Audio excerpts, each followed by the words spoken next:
ایک صحابی نے عرض کی حضور بیوی کا حق کیا ہے؟ ما حق المرأة علی الزوج، عورت کا حق خامد کے اوپر کیا ہے؟ تو حضور علیہ السلام نے فرمایا کہ جو آپ کھائے وہ اس کو کھلائے۔ یعنی یہ نہیں ہے کہ میاں اور بیوی کے کھانے میں ان کی غذا میں فرق ہو، جس طرح کا کھانا خود کھائے اس طرح کا اپنی بیوی کو کھلائے۔ اور دوسرا فرمایا کہ جس طرح کا خود لباس پہنے اس طرح کا اپنی بیوی کو لباس پہنائے۔ تیسرا حق حضور علیہ السلام نے یہ بیان فرمایا کہ تو اس کے چہرے پہ نہ مارے، گھر میں سو شکر رنجی ہو جاتی ہے، ولا یضرب الوجہ، چہرے پہ نہ مارے۔ آقا کریم علیہ السلام نے فرمایا لا تضربوا اماء اللہ، اللہ کی لونڈیوں کو مارو نہ، منع فرمایا گیا۔ بعض مرد اپنی حاکمیت جگانے کے لیے، اپنے تغلب کو ظاہر کرنے کے لیے عورت پر تشدد کرتے ہیں اور سمجھتے ہیں کہ یہ ہم نے بڑی بہادری کی ہے۔ یہ کوئی اچھا کام نہیں ہے وہ جو اس نے کیا ہے، شریعت نے روکا ہے، منع کیا ہے۔ عورت مارنے سے درست نہیں ہوگی بلکہ معاملہ اور خراب ہو جائے گا۔ عورت کو بارے میں حضور نے ارشاد فرمایا یہ ٹیڑھی پسلی سے پیدا کی گئی ہے، اگر اس کو بالکل سیدھا کرنا چاہو گے تو یہ ٹوٹ جائے گی، اور اگر تم جو ہے وہ کوشش نہیں کرو گے تو ٹیڑھی کی ٹیڑھی رہے گی۔ اس لیے اس کی اصلاح کی کوشش بھی کرو، لیکن یہ تصور کہ بالکل درست ہو جائے۔ عورت کی کچھ چیزیں عورت کا حسن ہے۔ اللہ تعالیٰ نے قرآن مجید کے اندر ارشاد فرمایا کہ وہ لوگ جو محسن اور غافل عورتوں کے اوپر تہمت لگاتے ہیں، تو محسنات الغافلات اللہ تعالیٰ جل شانہ نے یہ عورت کا حسن شمار کیا ہے، عورت کی خوبی بیان فرمائی ہے، غافل ہونا۔ مرد بڑا زمانے ساز ہو تو یہ اس کا حسن ہے، لیکن عورت بھولی بالی ہو، صرف امور خانہ داری کو جانتی ہو، باہر کے معاملات کو نہ جانتی ہو، یہ عورت کا حسن ہے۔ تو یہ لازمی نہیں ہے کہ عورت بھی مرد کی طرح تیز ہو۔ آج جس معاشرے میں ہم جی رہے ہیں، آج عورت کو مردوں کے مقابل کھڑا کر دیا گیا، اور وہ گھر کے کام کو بوجھ سمجھتی ہے، اور ہوٹل کے اندر کتنے کتنے لوگوں کو کھانا کھلا رہی ہے۔ گھر میں کہتے ہیں میرے ساتھ ظلم ہو رہا ہے، ایئر ہوسٹس بھرتی ہو گئی ہے تو 400 جو ہے وہ مسافروں کو جو ہے وہ پانی پیش کر رہی ہے، اور کتنے لوگوں کی بھوکی نظروں کا شکار ہو رہی ہے، ہر کوئی اپنی خواہش کے مطابق اس سے بات کر رہا ہے، تو وہ اتنے لوگوں کی خدمت کر رہی ہے۔ یہ ظلم نہیں ہے؟ اور گھر میں 10 بچوں کا کھانا پکائے اور اپنے خامد کے باپ کا اور اس کی ماں کا کھانا پکائے اور ان کی خدمت کرے تو سارے چیخ اٹھتے ہیں یہ ظلم ہو گیا، ادھر 300 اور 400 لوگوں کی خدمت کر رہی ہے۔ یہ عجیب سا ماحول ہے۔ تو عورت کی کچھ چیزیں جو ہیں وہ اس کا حسن ہے، اور وہی اس کی زندگی کا نکھار ہے، اور وہی اس کی خوبی ہے۔ تو اللہ تعالیٰ نے قرآن مجید کے اندر غافلات کا لفظ عورت کی خوبیوں کو شمار کرتے ہوئے بیان فرمایا۔ تو یہ چونکہ پسلی ٹیڑھی رہے تو پسلی کے ٹیڑھا ہونے میں بھی ایک حسن ہے، اگر سیدھی ہو جائے تو حسن زائل ہو جائے گا، اس لیے فرمایا کہ یہ ٹیڑھی پسلی سے پیدا کی گئی ہے، تو یہ بالکل سیدھی بھی نہیں ہو سکتی ہے، اس کی ناقص العقل ہے، اس کے اندر کچھ کمی ہے۔ اور ایک موقع پہ حضور نے ارشاد فرمایا اگر اس کی کچھ عادتیں تمہیں ناپسند ہیں تو کچھ ایسی عادتیں بھی تو ہوں گی جو تمہیں پسند ہوں گی۔ یعنی ساری عادتیں دیکھو نا، مجموعی طور پہ دیکھنا ہے، وہ تمہاری کتنی خدمت کرتی ہے، ماں باپ کو چھوڑ کے آئی ہے، بہن بھائیوں کو چھوڑ کے آئی ہے، تم سے پہلے اٹھتی ہے، تمہارے بعد سوتی ہے۔ اور کبھی کبھار ایسا ہوتا ہے کہ میاں بیوی اکٹھے کہیں گئے ہوتے ہیں تو راستے کے اندر دونوں آ رہے ہیں، بچہ بیوی نے اٹھایا ہوا ہے جبکہ طاقتور مرد ہے، اور پھر جب واپس گھر پہنچتے ہیں تو خاوند کہتا ہے کہ جلدی جلدی پانی بناؤ، اور وہ کبھی برف توڑ رہی ہے، کبھی چینی ملا کے پانی تیار کر رہی ہے، اور پھر سب سے پہلے خاوند کو دیتی ہے، بچتا ہے تو خود پیتی ہے۔ کمزور بھی بیوی ہے، دونوں ایک طرح کی دھوپ میں چل کے آئے ہیں، بچہ بھی بیوی نے اٹھایا ہوا تھا، اور آ کے خاوند بیوی کو کہتا ہے کہ یہ کام تو کر، لیکن پھر بھی اس کی زبان پہ شکوہ نہیں آتا، اس کو کہتا تم پانی تیار کرو، پانی پیتا کہتا اب کھانا پکاؤ۔ اس گرمی میں پھر بیوی باورچی خانے میں چلی جاتی ہے، کھانا پکا کے آدھے گھنٹے کے بعد پھر مرد کے سامنے رکھتی ہے، وہ کھاتا ہے، کھا کے پھر کہتا ٹانگیں دباؤ، اور شکوہ نہیں کرتی کہ عجیب بات ہے تیرے ساتھ میں بھی اسی طرح تھکی ہوں، میں نے بچہ بھی اٹھایا ہوا تھا، میں نے پھر پانی تیار کیا، اب کھانا سخت گرمی میں بنایا۔ یہ اس کی اچھی عادت ہے۔ تو فرمایا اگر تم اس کی کچھ عادتوں کو دیکھ کر پریشان ہوتے ہو تو کچھ اس کی عادتیں ایسی بھی تو ہوں گی جو تمہیں پسند ہوں گی۔ تو اگر یہ تم سوچ لیا کرو تو میاں بیوی کے اندر محبت کا رشتہ مستحکم ہوگا، کمزور نہیں ہوگا۔ بلکہ ایک انگریز نے لکھا، وہ کہتا ہے کہ کوئی شے بھی جو ہے اس کے کوئی نہ کوئی فائدے ضرور ہوتے ہیں۔ وہ مثال دیتا ہے، وہ کہتا ہے جو گھڑی بند پڑی ہے نا، ایک دن میں 2 مرتبہ وہ بھی سچ بولتی ہے۔ مثال کے طور پہ گھڑی بند ہوگی 12 بجے، تو جب دن کے 12 بجے ہیں اس وقت گھڑی سچ بول رہی ہوتی ہے، رات کو جب 12 بجتے ہیں تو گھڑی سچ بول رہی ہوتی ہے۔ کہتا جو خراب گھڑی ہے وہ بھی دن میں 2 مرتبہ سچ بولتی ہے۔ تو اگر کسی شخص کی خرابیاں تمہیں نظر آئیں تو اس کی کوئی خوبی بھی ڈھونڈ لیا کرو، مکھی کی طرح نہیں کہ سارے بدن کو چھوڑ کر جہاں زخم ہو وہاں ہی بیٹھنا ہوتا ہے، جہاں خوشبو ہو وہاں بھی تو جاؤ۔ اس لیے فرمایا حضور علیہ السلام نے، اور ذرا غور تو کیجئے، خاندانوں کو جوڑنے کا اور میاں بیوی کے اندر باہم محبت پیدا کرنے کا یہ کتنا حکمت بڑا جملہ ہے۔ یہ جوامع الکلم سے ہے یہ جملہ، اور کتنا حسن ہے اس جملے کے اندر۔ فرمایا اگر اس کی کوئی بات تمہیں ناپسند ہے تو کوئی اس کی ایسی بات بھی تو ہوگی جو تمہیں پسند ہے، اور تم اس کو دیکھ لو۔ بلکہ صوفیہ فرماتے ہیں اگر خوبی دیکھنے کا شوق ہو تو کسی اور میں دیکھو، اور برائی دیکھنے کا شوق آئے تو اپنے اندر دیکھو۔ اگر انسان اپنی زندگی کے اندر یہ رویہ بنا لے تو زندگی میں حسن آ جاتا ہے، لیکن ہمارا جو عمومی رویہ ہے، ہم برائیاں اوروں میں دیکھتے ہیں اور خوبیاں ساری اپنے اندر دیکھتے ہیں۔ وہ کیا کسی نے کہا تھا کہ کسی کی طرف انگلی اٹھانے والا ذرا غور تو کرے کہ باقی انگلیاں اس کی اپنی طرف اٹھ رہی ہیں، تو ذرا تدبر تو کرے، ذرا غور تو کرے۔ اس لیے فرمایا اگر اس کی کوئی عادت تمہیں ناپسند ہے، ناگوار ہے، تو کوئی اس کی ایسی عادت بھی ہوگی کہ جو تجھے پسند ہوگی، اس عادت کو دیکھ کر کے تم اس کے ساتھ محبت کر سکتے ہو۔ اور آقا کریم نے یہ بھی فرمایا خیرکم لأہلہ وآنا خیرکم لأہلی، تم میں سے بہتر وہ ہے جو اپنے اہل خانہ کے ساتھ بہتر ہے، اور فرمایا تم میں سے سب سے بہتر میں ہوں جو اپنے اہل خانہ کے ساتھ بہتر ہوں۔ حضور اپنے اہل خانہ کے ساتھ جو حسن سلوک کیا ہے، تاریخ اس پہ گواہ ہے۔ جب آقا کریم کا وصال ہوا 9 بیویاں اس وقت حضور کے نکاح میں تھیں، اور آقا کریم علیہ السلام کی ایک بیوی کو بھی حضور پہ شکایت نہیں تھی۔ جبکہ اتنی کثرت سے ازواج ہوں تو اس وقت شکایت کا پیدا ہو جانا لازم ہے، لیکن اس انداز کے ساتھ حضور نے حسن سلوک کیا ان کے ساتھ، ان کے درمیان عدل قائم فرمایا، اور ان کے ساتھ محبت جو حضور کی تھی وہ مثال ہے ایک۔ حضرت سیدہ طیبہ طاہرہ حضرت خدیجہ الکبریٰ رضی اللہ تعالی عنہا کا جب آخری وقت آیا تو انہوں نے اپنی بیٹی حضرت فاطمہ الزہرا رضی اللہ تعالی عنہا کو بھیجا، کہا جاؤ اپنے باپ سے چادر مانگ لاؤ۔ تو سیدہ فاطمہ حاضر ہوئی، عرض کی امی چادر مانگ رہی ہیں۔ تو حضور علیہ السلام نے فرمایا بیٹا اپنی وہاں سے پوچھو نا چادر کیا کرنی ہے۔ تو حضرت خدیجہ الکبریٰ رضی اللہ تعالی عنہا کی خدمت میں پوچھنے کے لیے حضرت فاطمہ واپس آ رہی ہیں، تو حضرت نبی رحمت صلی اللہ علیہ وسلم بھی پیچھے آ گئے۔ حضرت خدیجہ سخت بیمار تھی، عرض کی حضور اس وقت جو میری حالت ہے آپ دیکھ رہے ہیں، مجھے لگتا ہے کہ یہ میرا آخری وقت آ گیا، میں نے چادر اس لیے مانگی ہے کہ اس چادر سے مجھے کفن دیا جائے۔ اب سنو حضور نے کیا جواب دیا۔ آقا کریم کی آنکھوں میں آنسو آ گئے اور فرمایا خدیجہ تو نے تو چادر مانگی ہے، لو اردت جلدی لا آتیتو کے، اگر تو میری جلد بھی مانگتی میں وہ بھی اتار کے دے دیتا۔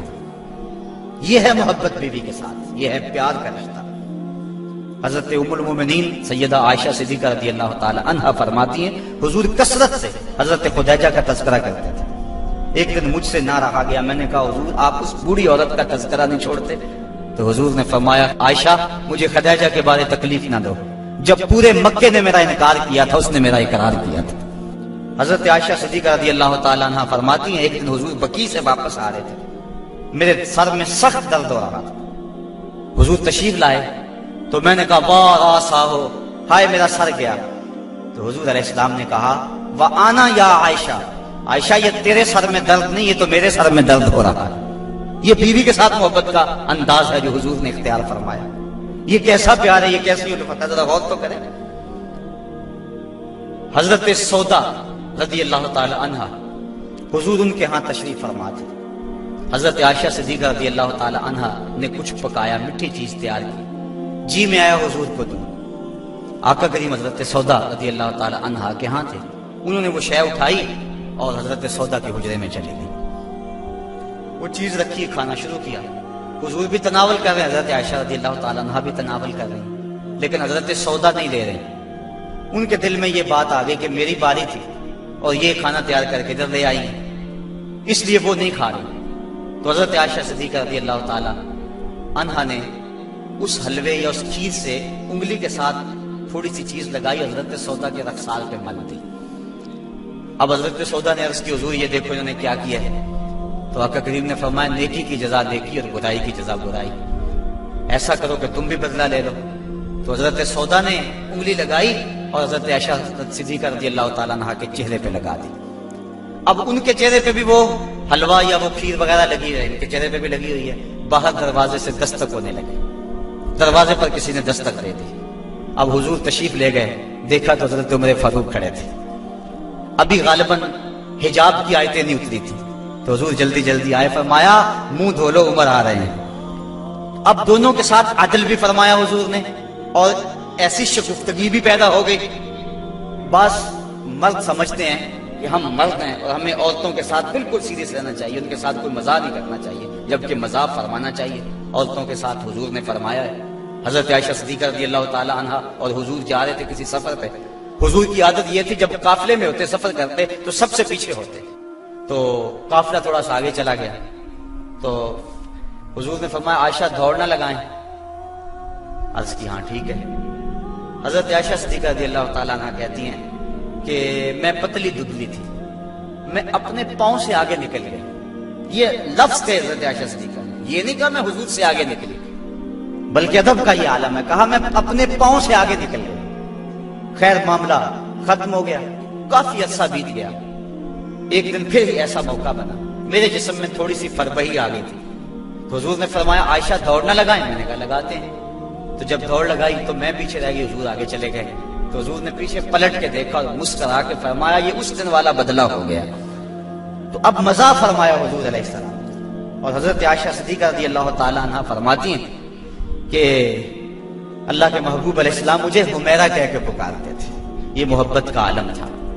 تو عورت کے ساتھ اس نے سلوک کرنے کا درس دیا گیا ہے، تو فرمایا اس کو مارو نہ، ولا یکبہ، اور اس کو گالی نہ دو۔ عورت کو گالی گلوچ کرنا یہ کوئی اچھی عادت نہیں ہے۔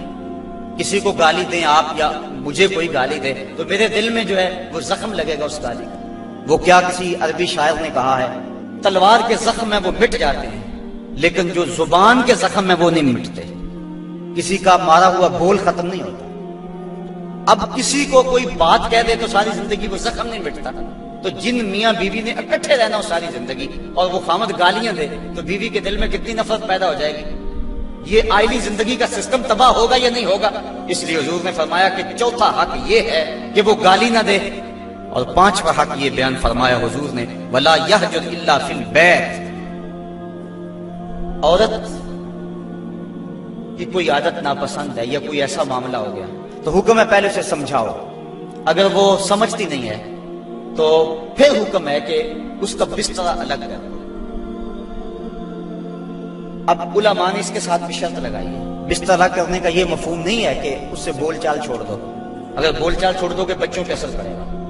بستر کو الگ کرنا یہ تمہارے میاں بیوی کا معاملہ ہے، بچوں کو پتہ نہ چلے، بچوں کی تربیت خراب ہو جائے گی اگر تم اس سے جو ہے وہ ایسا الجھاؤ پیدا کر دو۔ اور پھر کہا کہ فی البیت، اس کو الگ گھر میں کرو، اس کو میکے نہ بھیجو، اگر میکے بھیجو گے تو اس کے والدین کو تکلیف ہوگی، تو تمہارے دو خاندانوں کے اندر فساد بپا ہوگا۔ کیسی حکمت بھرے جملے ہیں۔ فرمایا ایک تو اس کو جدا کرو، دوسرا گھر کے اندر کرو، کسی تیسرے کو کانوں کان خبر نہ ہو، اور عورت جو ہے وہ تمہاری جدائی برداشت نہیں کر سکے، کیونکہ عورت کی فطرت اور ضرورت ہے مرد، وہ مرد کو دیکھ کر تسکیف آتی ہے، اور مرد کا چہرہ اجڑ جائے تو گھر اس کو کھانے کو آتا ہے، گھر میں اسے سکون ہی ملے گا، ہر طرح کی دولت و آسودگی ہو لیکن خامد کا چہرہ سیدھا نہ ہو تو عورت کو سکون ہی نہیں ملے گا۔ اس لیے فرمایا کہ تم اس سے ناراض ہو جاؤ، بگڑ جاؤ، لیکن گھر کے اندر بستر سے الگ ہو جا، الگ سونا شروع کر دو، لیکن گھر کے اندر، تاکہ بچوں کے حالات میں بھی فرق نہ آئے اور تمہارے خاندانوں کے اندر بھی تفریق نہ پڑے۔ تو کہا یہ حق ہیں عورت کے مرد کے ذمہ۔ اب ذرا ان پہ بار بار غور کریں۔ فرمایا جو خود کھاتے ہو انہیں کھلاؤ، جو خود پہنتے ہو انہیں پہناؤ، اور چہرے پر نہ مارو، اور فرمایا ان کے بستر الگ کر دو اور ان کو گالی نہ دو۔ یہ حضور علیہ السلام نے عورت کے حق بیان فرمائے۔ اور پھر حضور نبی رحمت صلی اللہ علیہ وآلہ وسلم نے یہ بھی ارشاد فرمایا اکمل المؤمنین ایمانا احسنهم خلقا وخیارکم خیارکم لأہلہ فرمایا تم میں سے کامل ایمان اس شخص کا ہے جس کے اخلاق اچھے ہیں، خلق اچھا ہے، جس کا منہ میٹھا ہے، جس کی بولی ٹھیک ہے۔ تو کیا کسی نے کہا تھا لہجے میں اگر رس ہو تو دو بول بہت ہے۔ انسان کو رہتی ہے محبت کی زبان یاد، انسان کو محبت کی بولی یاد رہتی ہے۔ تو کہا کہ جس کا خلق اچھا، اور دوسرا فرمایا جو اپنے اہل خانہ کے ساتھ ٹھیک ہے، سارے زمانے سے ٹھیک ہے، گھر والوں سے ٹھیک نہیں ہے، تو پھر کیسے زندگی میں سکون آئے گا، طمانینت آئے گا، کیسے چین آئے گا؟ تو تم میں سے بہتر وہ ہے جو اپنے گھر والوں کے ساتھ بہتر ہے۔ اور ابھی روایت میں نے آپ کے سامنے رکھی جس میں حضور نے فرمایا کہ میں تم میں سے سب سے زیادہ اپنے گھر والوں کے ساتھ حسن سلوک کرنے والا ہوں اور اچھائی کرنے والا ہوں۔ تو یہ حکم دیا گیا کہ وہ اچھے انداز کے ساتھ اپنی بیوی کے ساتھ حسن سلوک کرے، اس کو جو ہے وہ مکروہ نہ جانے اور اس کو برا نہ کہے، اس کو گالی نہ دے۔ دوسری طرف عورت کو کہا الرجال قوامون علی النساء، مرد عورتوں پر قوام ہے، حاکم ہے، امیر ہے۔ یہ اس لیے فرمایا گیا کہ اگر دونوں رائے دیں اور شریعت فیصلہ نہ دے کہ کس کی رائے مقدم ہوگی، رائے میں اختلاف بھی ہو سکتا ہے، تو پھر آئلی سسٹم پھر بھی تباہ ہوگا۔ عورت رائے دے، مرد اس کو قبول کرے، اس کی رائے کی پرواہ نہ کرے، یہ مرد کے لیے مناسب نہیں ہے۔ اس طرح عورت گھر کے اندر عضو معطل بن جائے گی، وہ سمجھے گی کہ میری تو اس گھر میں اہمیت ہی کوئی نہیں، میں جو بات کرتی ہوں مجھے کوئی پوچھتا ہی نہیں ہے۔ عورت بندہ اپنی مرضی بھی کرنی ہے، عورت کی رائے لے لے۔ جب کسی کی رائے لیتے ہو آپ کسی معاملے میں تو اس کی عزت افزائی ہوتی ہے۔ تو اس لیے عورت کے ساتھ مشاورت کریں، اس کی بات کو اہمیت دیں، اگر اس کی بات قابل قبول نہیں ہے تو اچھے انداز اس کو سمجھائیں۔ لیکن فرض کرو اگر رائے مختلف ہوگی ہیں تو رائے کس کی کو ترجیح ہوگی؟ مرد کی رائے کو ترجیح ہوگی۔ جس طرح کہ میں نے حقوق والدین کو عنوان سے عرض کیا تھا کہ ماں کچھ اور کہتی ہے، باپ کچھ اور کہتا ہے، اب کس کی بات مانیں گے، ماں کی یا باپ کی؟ ماں کا درجہ بہت سارا ہے، لیکن ماں کہتی ہے یہ کرو، باپ کہتا ہے یہ کرو۔ تو علماء نے جزیہ بیان فرمایا کہ خدمت میں ماں مقدم ہے، تعمیل حکم میں باپ مقدم ہے۔ پہلے تو ماں باپ کو چاہیے اولاد کو کسی مشقت میں نہ ڈالیں، کسی مصیبت میں نہ ڈالیں، لیکن اگر ایسا کبھی ہو جائے تو خدمت میں ماں کو ترجیح دیں۔ جب باہر سے آئیں تو پہلے ماں کی ٹانگیں دبائیں، اس کے پاؤں دبائیں، پھر اس کے بعد باپ کے۔ خدمت میں ماں کو ترجیح دیں، لیکن جب حکم کی تعمیل کی بات آئے پھر باپ کو ترجیح دیں، چونکہ قوام باپ ہے، گھر کا حاکم اور امیر باپ ہے۔ اگر باپ کی بات نہیں مانی جائے گی تو پھر گھر میں فساد برپا ہو جائے گا۔ اسی طرح زوجین میں سے خامد کی بات کو ترجیح اگر دی جائے گی تو یہی معاشرے کا بھی حسن ہے اور خاندان کے اندر بھی اسی میں عزت ہے۔ اگر خامد کچھ اور کہتا ہے، بیوی کچھ اور کہتی ہے، بات بیوی کی مان لی جائے تو گھر میں تو مصیبت بن گئی۔ خامد کو کوسنے دیں گی اس کی بہنیں بھی، اس کے بھائی بھی، اس کی ماں بھی کہے گی، باپ بھی کہے، یہ بیوی کے پیچھے لگ گیا۔ لیکن اگر بیوی خامد کے پیچھے لگ جائے تو یہ بیوی کے لیے حسن ہے۔ مرد کا بیوی کی اطاعت کرنا یہ مرد کے لیے حسن نہیں ہے، لیکن بیوی کا مرد کے پیچھے لگ جانا اور اس کی بات کو مان لینا یہ جو ہے وہ حسن ہے بیوی کے لیے، اور یہ اس کی اطاعت کے زمرے میں آتا ہے۔ تو مرد حاکم بنایا گیا ہے، لیکن حاکم کا یہ مطلب بھی مرد نہ سمجھے کہ وہ جب چاہے عورت کو مارنا شروع کر دے، اس کو غلام سمجھے اور اس کی اہمیت ہی نہ سمجھے، بلکہ عورت کو برابر مشاورت میں شریک رکھے۔ جس طرح مرد عورت پہ ناراض ہو جاتا ہے، عورت کو بھی حق ہے کہ وہ مرد پہ ناراض ہو جائے کسی معاملے میں، اور جس طرح عورت مرد کو مناتی ہے، مرد بھی اپنی بیوی کو منا سکتا ہے، راضی کر سکتا ہے، اس میں کوئی حرج نہیں ہے، چونکہ گھر میں شکنجی ہو سکتی ہے۔ بخاری شریف میں روایت موجود ہے، حضور نبی رحمت صلی اللہ علیہ وسلم نے ارشاد فرمایا عائشہ جب تم ناراض ہوتے ہو مجھے پتہ چل جاتا ہے۔ عرض کی حضور کیسے؟ فرمایا جب تم راضی ہوتی ہو اس وقت کوئی بات ہو تو قسم اٹھاتی ہے تو کہتی ہو رب محمد، مجھے محمد کے رب کی قسم، اور جب تم ناراض ہوتی ہو اور کوئی بات ہو تو قسم اٹھاتی ہو تو کہتی ہو رب ابراہیم، مجھے ابراہیم کے رب کی قسم ہے۔ تو مجھے پتہ چل جاتا ہے کہ اب تم ناراض ہو اور اب تم راضی ہو۔ جب حضرت عائشہ صدیقہ رضی اللہ تعالیٰ عنہا نے یہ بات سنی تو کہا ما احجر الا اسمک، حضور میں صرف آپ کا نام ہی چھوڑتی ہوں، دل میں تو آپ ہی ہوتے ہیں، دل میں تو آپ ہی کے ڈیرے ہیں اور آپ ہی کے بسے ہیں۔ تو یہ اسلام نے ہمیں کیسا روشن راستہ دیا، اور حضور کی سیرت اور حضور کا عمل ہمارے سامنے۔ تو میاں بیوی کے اندر وہاں شکر رنجی ہو سکتی ہے، تو اس کے اندر جو ہے ایک فریق ناراض ہو گیا تو دوسرا راضی کر لے، دوسرا ناراض ہو گیا تو پہلا راضی کر لے. کس قدر گھر میں حسن آ جائے گا. جب گھر حسین ہوگا تو سارا معاشرہ حسین ہو جائے گا. لیکن اگر یہ جو بنیادی اکائی ہے اس میں حسن نہ ہوا تو باقی حسن کیسے ہو سکتا ہے. تو حاکم ہے مرد، اور جس طرح عورت کے کچھ حقوق ہیں مرد کے بھی کچھ حقوق ہیں. حضور علیہ السلام نے ارشاد فرمایا لا یحل للمرأة ان تصوم وزوجها شاہد الا باذنہ ولا تاذن فی بیتہ الا باذنہ. فرمایا عورت کو یہ حق نہیں پہنچتا کہ وہ روزے رکھے جبکہ خامد گھر میں ہو. نفلی روزہ رکھنا اگر عورت کو ہو تو وہ خامد سے پوچھ کے رکھے گی. خامد کی اجازت اور اذن کے بغیر عورت روزہ بھی نہیں رکھ سکتی، کیونکہ خامد کی رضا کا حاصل کرنا عورت کے لیے بہتر نفلی عبادت ہے. اس لیے اگر خامد راضی نہیں ہے تو روزہ نہ رکھے، راضی ہے تو رکھ لے.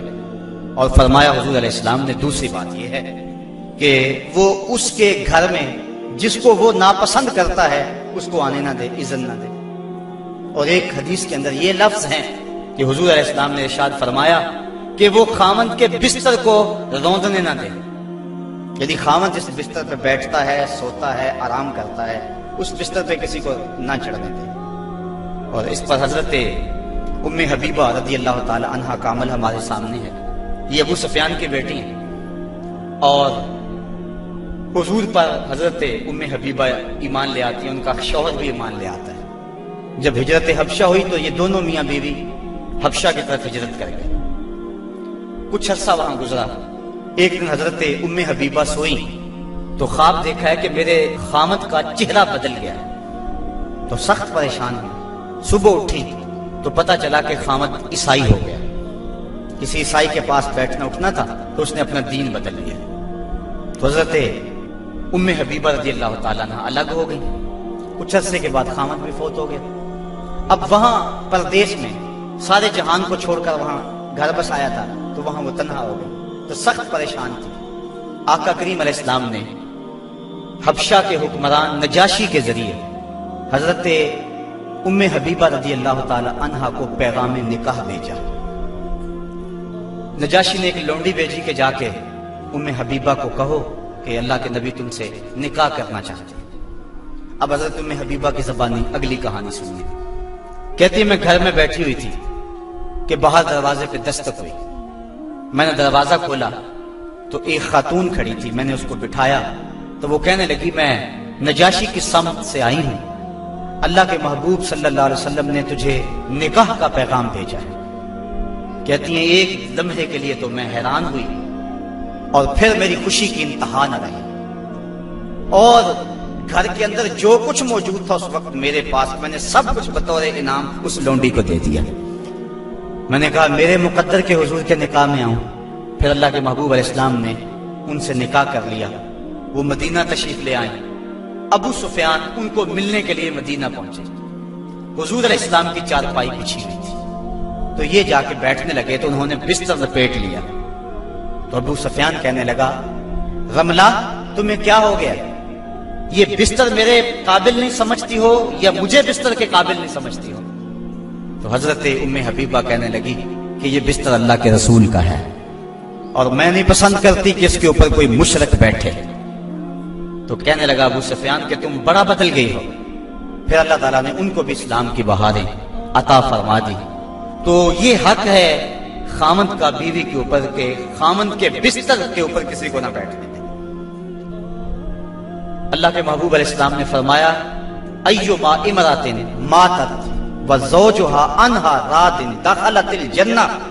وہ عورت جو اس حال میں مری کہ اس کا خامند اس پہ راضی تھا، فرمایا وہ عورت سیدھی جنت میں جائے گی.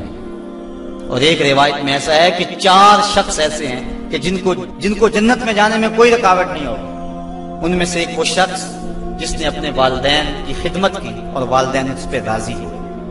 دوسرا وہ شخص جس کے بال بچے زیادہ تھے، ذرائع آمدنی تھوڑے تھے، لیکن اس نے بچوں کے پیٹ میں حرام کا ایک لقمہ بھی نہیں جانے دیا. تیسرا وہ شخص جس نے ایسی پکی توبہ کی، گناہوں کی طرف دوبارہ پلٹنا اس کے لیے اتنا ہی مشکل ہے جس طرح تھنوں سے نکلے ہوئے دودھ کو واپس کیا جائے. اور چوتھی وہ خاتون کہ جس نے اپنی ساری محبتیں اپنے خامند پہ نچھاور کر دی اور اس حال میں فوت ہوئی کہ اس کا خامد اس پہ راضی تھا، فرمایا ان چاروں کو جنت میں جانے سے کوئی بھی نہیں روک سکتا۔ تو عورت کی جنت مرد ہے، اگر وہ مرد کو راضی کر دے گی تو جنت کی راہوں کی مسافر ہے، اور اگر وہ اپنے شوہر کو راضی نہیں کر پاتی تو اللہ کے محبوب علیہ السلام نے فرمایا میں نے کثرت کے ساتھ عورتوں کو دوزخ میں دیکھا ہے۔ عرض کی حضور کس وجہ سے؟ فرمایا ایک تو کثرت سے لعنت کرنے والی ہوتی ہے، اور دوسرا خامد کی ناشکری کرنے والی ہوتی ہے۔ یہ دو بد خصلتیں عورت میں ایسی ہیں جو عورت کو جہنم کا ایندھن بنا دیتی ہے۔ ورنہ عورت جو اپنے خامد اور شوہر کے ساتھ وفا کرتی ہے، کسی بزرگ نے کہا کہ عورت نے دو بول بولے کہ میں تیری ہوں، پھر زمانہ بدل گیا وہ نہ بدلی، اس نے وفا کی حد کر دی۔ تو وہ بزرگ کہتے ہیں جس طرح عورت نے وفا کی حد کر دی، اگر بندہ اپنے رب سے حد کر دے یوں وفا کی تو اللہ کتنا کرم اس کے اوپر فرمائے۔ اب عورت دکھ بھی سہتی ہے، تکلیفیں بھی سہتی ہے، لیکن اپنے اس قول سے نہیں پھرتی، بدلتی نہیں ہے۔ اس کی آرزو یہ ہوتی ہے اس گھر میں سرخ جوڑا پہن کے آئی تھی، سفید لباس لے کر نکلوں اس گھر سے، یہ اس کی آرزو ہوتی ہے۔ اور کسی عورت کی یہ خوش قسمتی ہے۔ تو عورت اگر اپنے خامن کو راضی رکھتی ہے تو وہ جنت کی مسافرہ ہے، لیکن اگر اپنے خامن کو ناراض کر دیتی ہے تو وہ جنت کی خوشبو بھی نہیں پائے گی۔ اس حال میں مرے کہ اس کا شوہر اس سے راضی ہو جائے۔ اللہ اکبر۔ اللہ کے محبوب علیہ السلام نے مردوں کو عورتوں کے ساتھ اور عورتوں کو مردوں کے ساتھ حسن سلوک کرنے کی تلقین ارشاد فرمائی، اور آقا کریم نے جو آخری وصیت اپنی امت کو کی، اس کے بعد حضور علیہ السلام کا وصال ہو گیا، اس کے بعد کوئی وصیت نہیں ہے حضور کی زبان سے جو نکلی۔ فرمایا لوگوں میں تمہیں دو چیزوں کی وصیت کرتا ہوں، ایک الصلاۃ الصلاۃ، نماز نماز، یعنی نماز کو نہ چھوڑنا، اور دوسری وصیت یہ تھی کہ میں دو کمزوروں کے بارے میں تمہیں اللہ سے ڈراتا ہوں، ایک غلام اور دوسری تمہاری بیویاں۔ ان دو کمزوروں کے بارے تمہیں اللہ سے ڈراتا ہوں، ان پہ ظلم نہ کرنا، انہوں نے بھاگ تو جانا نہیں ہے، گھر سے نکل تو جانا نہیں ہے، تو ان پہ ظلم کرو گے تو یہ دکھی ہو جائیں گے۔ تو آقا کریم علیہ السلام نے فرمایا ان دو کمزوروں کے بارے میں تمہیں اللہ سے ڈراتا ہوں۔ بلکہ اس قدر حضور نے عورتوں کی نزاکت کا لحاظ رکھا۔ ایک سفر پہ تھے، ایک شخص اونٹوں کو ہانک رہا تھا، اس کا نام تھا انجشا، تو وہ جلدی جلدی اونٹوں کو نا ہانکنے کی کوشش کر رہا تھا تاکہ جلدی پہنچ جائے۔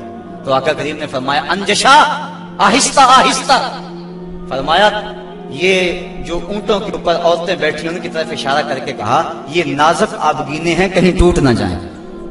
عورتوں کو نازک آبگینے قرار دیا۔ آج ہمارے معاشرے کے اندر گھروں میں جو جنگ و جدل کا ماحول ہوتا ہے اور عورتوں کے ساتھ جو سلوک کیا جاتا ہے، بتاؤ یہ نازک آبگینے سلامت رہ سکتے ہیں؟ حضور نے تو فرمایا انجشا اپنے اونٹوں کی رفتار کو کم کرو، کہیں یہ نازک آبگینے نہ ٹوٹ جائیں۔ اور پھر سنو حضور نے کیا فرمایا، حبب الیہ من دنیاکم ثلاث، لوگوں تمہاری دنیا سے مجھے صرف تین چیزیں پسند ہیں، رنگ و نور سے سجی ہوئی یہ کائنات تمہیں مبارک ہو، یہ بزم کواکب کا نور، یہ افلاک، یہ زمین، یہ لہلہاتے ہوئے سبزے، یہ کائنات کا حسن، یہ کوسے قضا کی رنگینیاں، یہ بہاروں کے رنگ، یہ پربتوں کی کتاریں، یہ مرغن غذائیں، یہ انواع اقسام کے پھل، زندگی کا سارا حسن، یہ موسموں کا نور اور روشنی، سب کچھ تمہیں مبارک ہو۔ فرمایا مجھے تو صرف تمہاری دنیا سے صرف تین چیزیں پسند ہیں۔ یہ نہیں کہا میری دنیا سے، کہا تمہاری دنیا سے۔ بلکہ ایک حدیث کے لفظ حضور نے یوں فرمایا کہ میری مثال ایسے ہے تمہاری دنیا کے ساتھ جس طرح کوئی مسافر گزر رہا ہو اور راستے میں کوئی درخت ہو اور وہ چند لمحوں کے لیے اس کی چھاؤں میں بیٹھ جائے۔ تو کہا میں تو چند لمحوں کے لیے رکا ہوں، اور رک کے ایک ایک لمحہ انسان کو زندگی گزارنے کا راستہ بتا گئے ہیں۔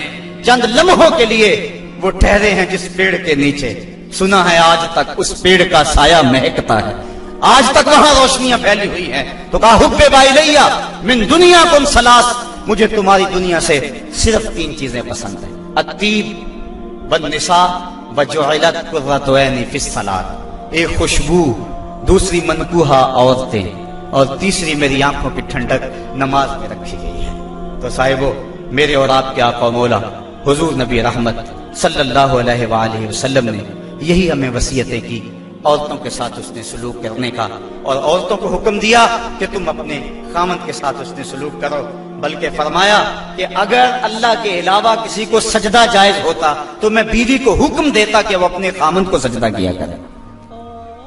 عورت کو یہ بھی اذن نہیں ہے کہ وہ مرد کی اجازت کے بغیر گھر سے نکلے۔